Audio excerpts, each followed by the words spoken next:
لا إله إلا الله لا إله إلا الله لا إله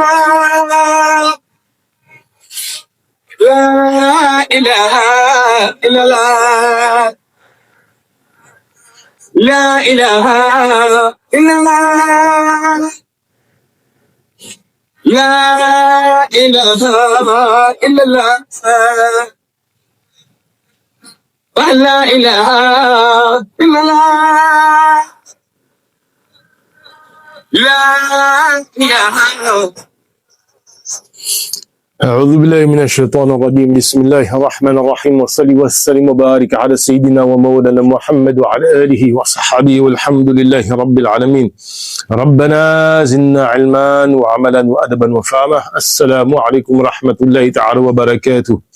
الحمد لله ثم الحمد لله. On poursuit بإذن ta'ala cette lecture de la thèse du docteur Doudou Mané Diouf sur Cheikh Ibrahim Fall, Mam Cheikh Ibrahim Fall, radiyallahu anhu.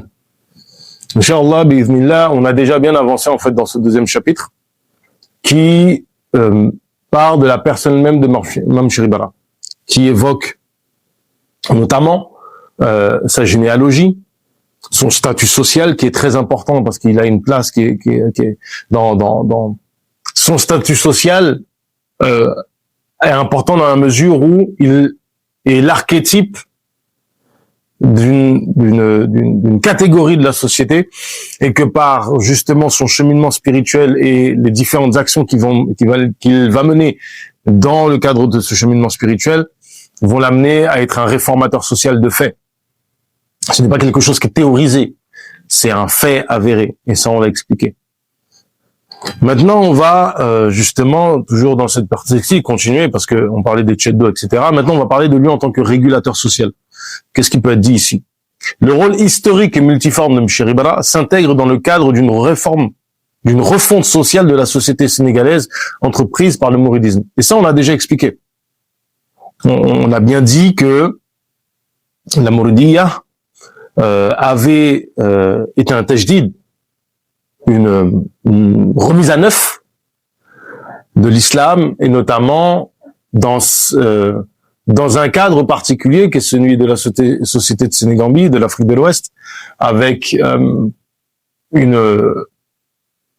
des contre-valeurs, autant d'un point de vue des valeurs classiques que l'on pouvait trouver dans l'Empire du Mali, dans le système lamanal, valeurs autour du travail, que d'un point de vue de l'islam. Et ici, la Mouridiya se présente justement c'est même pas une alternative, c'est comme une réponse à des problèmes. Cette réforme sociale mouride passe, d'une part, par un regroupement solidaire de toutes les composantes de l'ancienne organisation sociale et d'autre part, par la contraction d'alliances stratégiques. C'est dans ce sens que Cheikh Ibra réussit la gageure de réconcilier ses héritiers de l'ancienne monarchie Wolof, donc les Tcheddo, qui dans le cadre de la crise sociopolitique que secoua le Sénégal entre le XVIIIe et le XXe siècle, donc on rappelle en fait la violence exercée par les Tcheddo, entre autres, pas que, mais c'est très important, se sont entredéchirés dans des guerres fratricides. Si vous vous référez par exemple aux différents interventions, notamment que nous on a mis en lien sur la chaîne YouTube du professeur Bassirou Deng, rahmallah, ou que vous regardez, dans une certaine mesure, il n'en parle pas trop, il parle plus des questions de l'esclavage, le professeur Ibrahim Choub, vous pourrez constater que l'avènement des Tcheddo marque une méthode d'accession au pouvoir qui passait en fait par les armes et par les guerres. Par conséquent, il n'avait de cesse, une fois le père décédé, de se faire la guerre pour arriver au pouvoir. En plus de favoriser leur retrouvailles fraternelles dans une nouvelle communauté, Cheikh Ibra, enfin stratège, parachève la réconciliation de ses anciens ennemis en se mariant avec les princesses issues des plus grandes dynasties Wolof. Ce rôle de régulateur social accompli par Cheribala apparaît en filigrane dans le panégyrique de Cher Moussaka qui lui a dédié, on l'a cité plusieurs fois, hein, ce fameux poème, dans lequel il apparaît qu'il s'est marié à 3 princesses Wolof. Ce rôle de régulateur social joué par Cheribala Fall au sein de la société Wolof en phase de recomposition est aussi mentionné par les sources historiques coloniales qui confirment qu'il s'est marié avec les femmes les plus nobles du Kadior, du Baol et du Sine Saloum, descendants directs des anciennes familles royales indigènes Gedj et Dorobe. Ces familles ont été rivales pendant plus de 300 ans. Donc on parle vraiment de personnes qui étaient opposées, qui étaient vraiment dans un conflit larvé. Ces nobles épouses sont entre autres, selon les archives coloniales,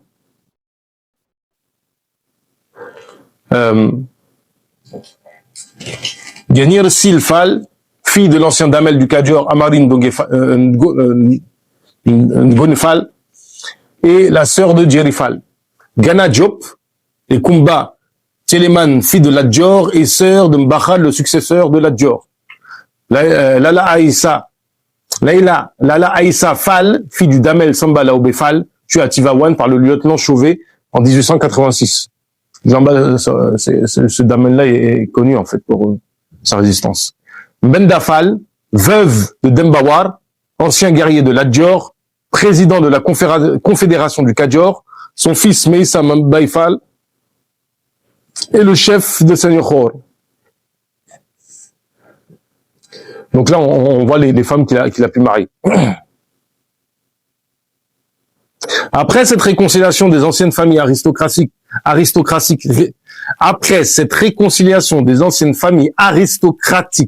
réussie par le personnage médiateur, le mouridisme par le biais de son fondateur et de son plus fidèle disciple, va favoriser la jonction entre l'élite maraboutique émergente et l'aristocratie guerrière déchue.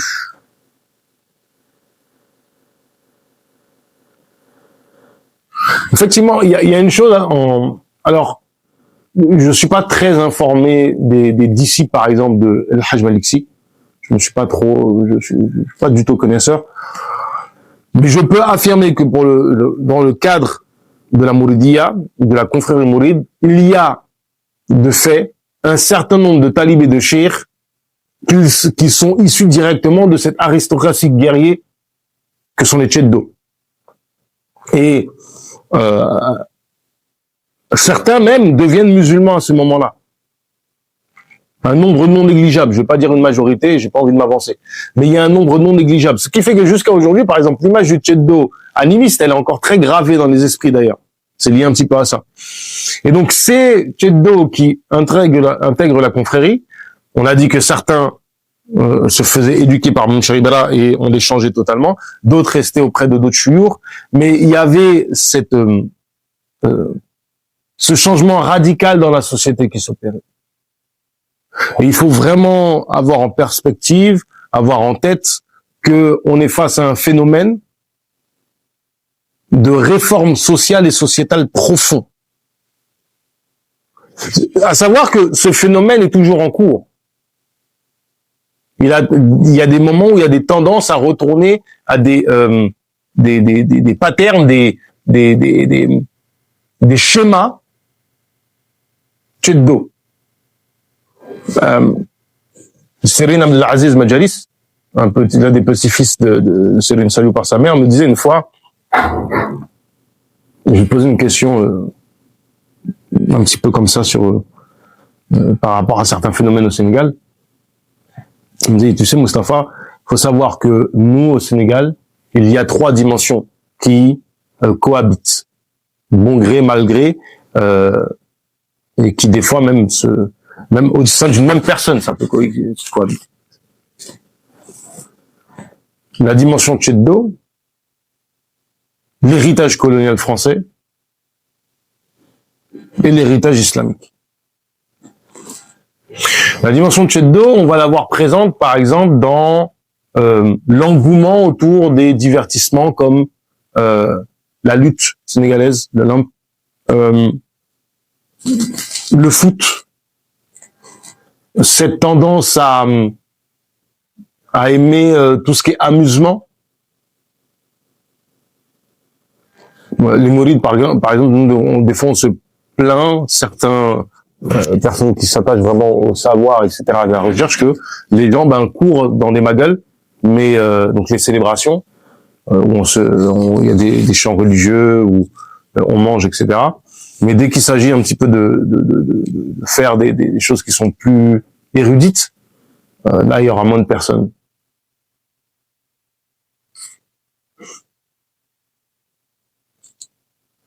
Le côté héritage colonial, c'est dans le fait de croire en une certaine forme d'institution. Il est commun de voir même des fois des gens qui sortent des daras mettre en avant ou être en accord ou promotionner la démocratie,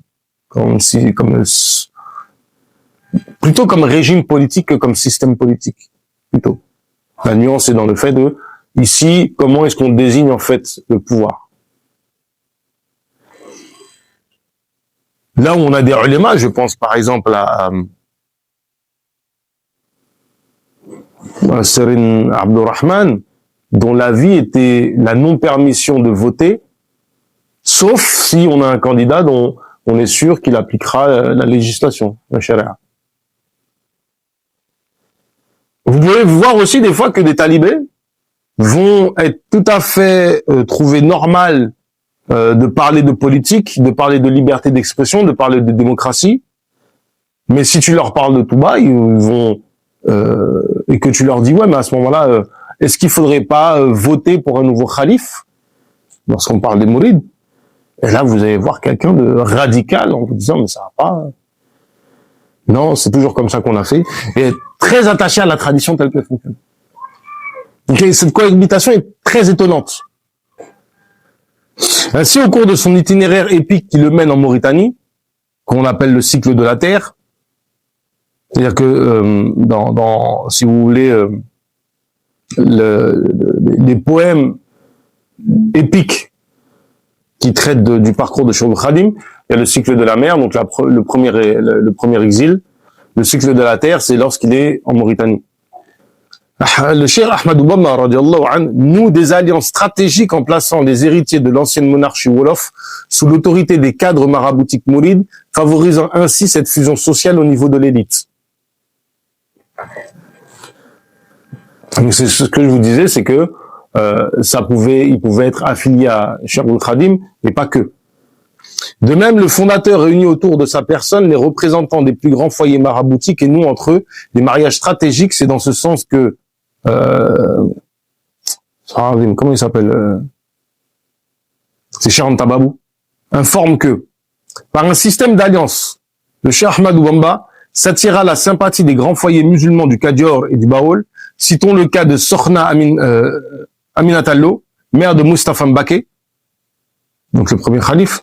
Elle est originaire de Ndam, dans le Djambour. Fatih Madoumam, mère de Bassirou Mbaké, et petite fille de Serine Koki. Serine Koki, Ngadan Isa.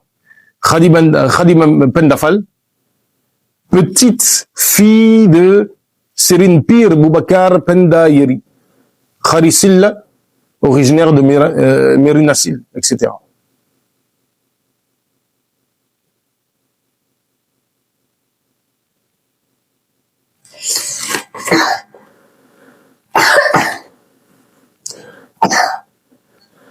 Ensuite, il est aussi un organisateur social. Sur le plan social, Cheikh Ibrahim Afal a largement contribué à l'organisation et à l'expansion de la confrérie mouride émergente. Selon O'Brien et Pellissier, c'est Cheikh Ibrahim Afal qui est l'initiateur de la décentralisation de la confrérie mouride en suggérant à Cheikh Ahmadou Bamba la nomination de Cheikh et de Djawrin comme représentants locaux du marabout. C'est dans cette même perspective d'organisation et d'expansion du mouridisme qu'il inaugure la colonisation rurale du pays Wolof et la création d'une nouvelle forme de Dara ou école islamique. Alors ici, c'est intéressant parce que, si vous voulez,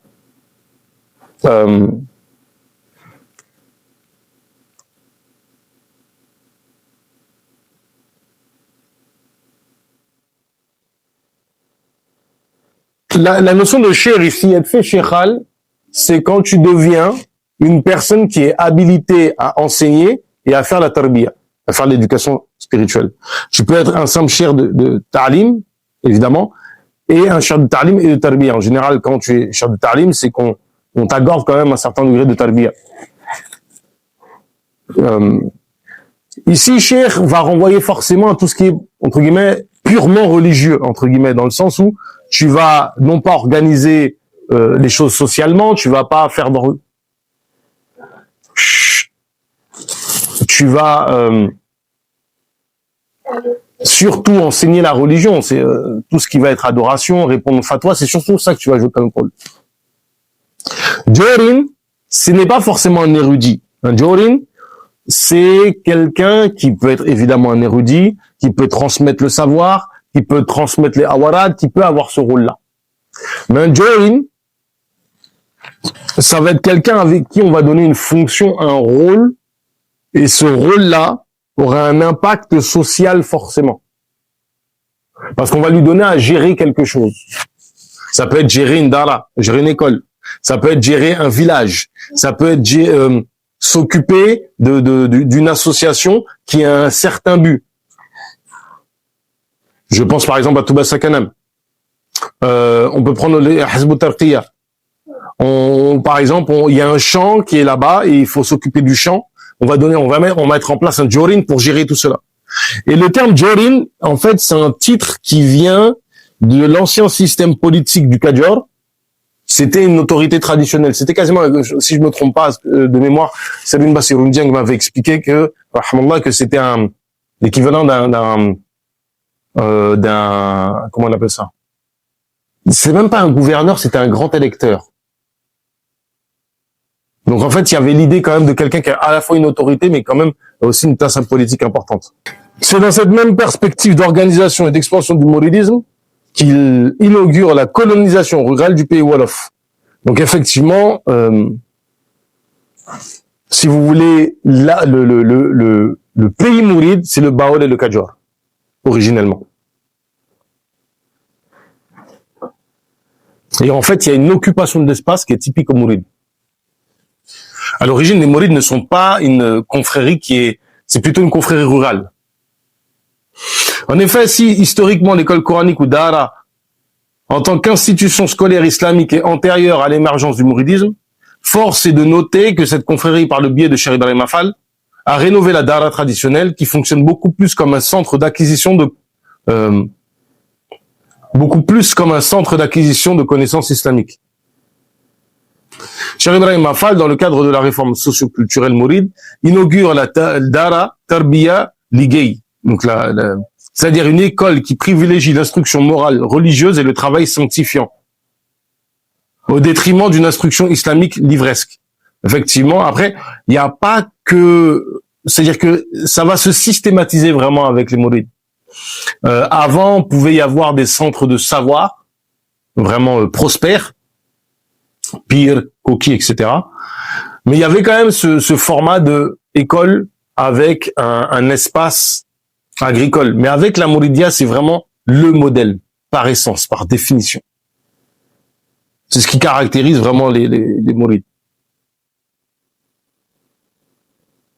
D'ailleurs, les contemporains de Cheikh Ibrahim appellent cette école Dara Jua Mulda. Autrement dit, une école où on n'utilise pas l'encre pour écrire sur les tablettes en bois les versets de Coran. Ce nouveau type de Dara fut créé par Cheikh Ibrahim Affal, comme l'affirment beaucoup de chercheurs sur le mouridisme, notamment le Cruz O'Brien, qui affirme que the Murid innovation, donc l'innovation mouride, which remains a peculiarity of the brotherhood and which is a purely working Dara. Donc des Dara qui étaient vraiment centrés sur le travail. Selon Pellissier, la Dara est à la fois une école de brousse pour l'éducation coranique et la formation morale des jeunes talibés. Il y a un champ de travail austère où règne un ordre et une discipline sans faiblesse. Il y a un mot d'ordre chez les mourides qui pourrait être un slogan, c'est travail, prière, discipline. Ou prière, travail, discipline. Ce nouveau modèle de Dara produit un autre type de disciple, appelé Takdir, et qui sera le fer de lance, le pionnier de la colonisation agricole mouride dont Cheikh Ibrahim Affal est historiquement reconnu comme étant le précurseur. Donc l'expression en fait ici qui signifie celui qui porte une ceinture en cuir. Effectivement, ce truc de les fameuses ceintures que vous pouvez voir autour de taille, notamment les mourides qui la portent, symbolise cela. Par référence à ces disciples des Dara, mourides qui se saignaient les reins avec une lanière en cuir pour supporter la faim durant les moments de dur labeur. Et ici, ça fait écho au prophète alayhi salatu wassalam qui s'attachait une pierre au ventre. Donc, vous voyez que il y a toujours la dynamique mouride et on prendra le temps, on va le dire, parce qu'on le dit par ailleurs quand on travaille sur d'autres textes, mais on a de cesse de le répéter, c'est qu'il y a un contexte hostile. Et ce contexte hostile et ce que l'on en tire, comment dirais-je, dans notre situation, à nous, là, tout de suite présente, il y a énormément de réponses, en fait, dans la Mouridia. D'un point de vue vraiment de l'action à perpétrer, des actions à mettre en place pour justement faire société, faire communauté dans un contexte où tout nous est hostile en tant que musulmans. والله أعلم. ربنا زدنا علما وعملا وأدبا وفهما وهب لنا يا أكرم في تلاوة خيرا كثيرا من كل حلاوة وصلي وسلم وبارك على سيدنا ومولانا محمد وعلى آله وصحبه والحمد لله رب العالمين.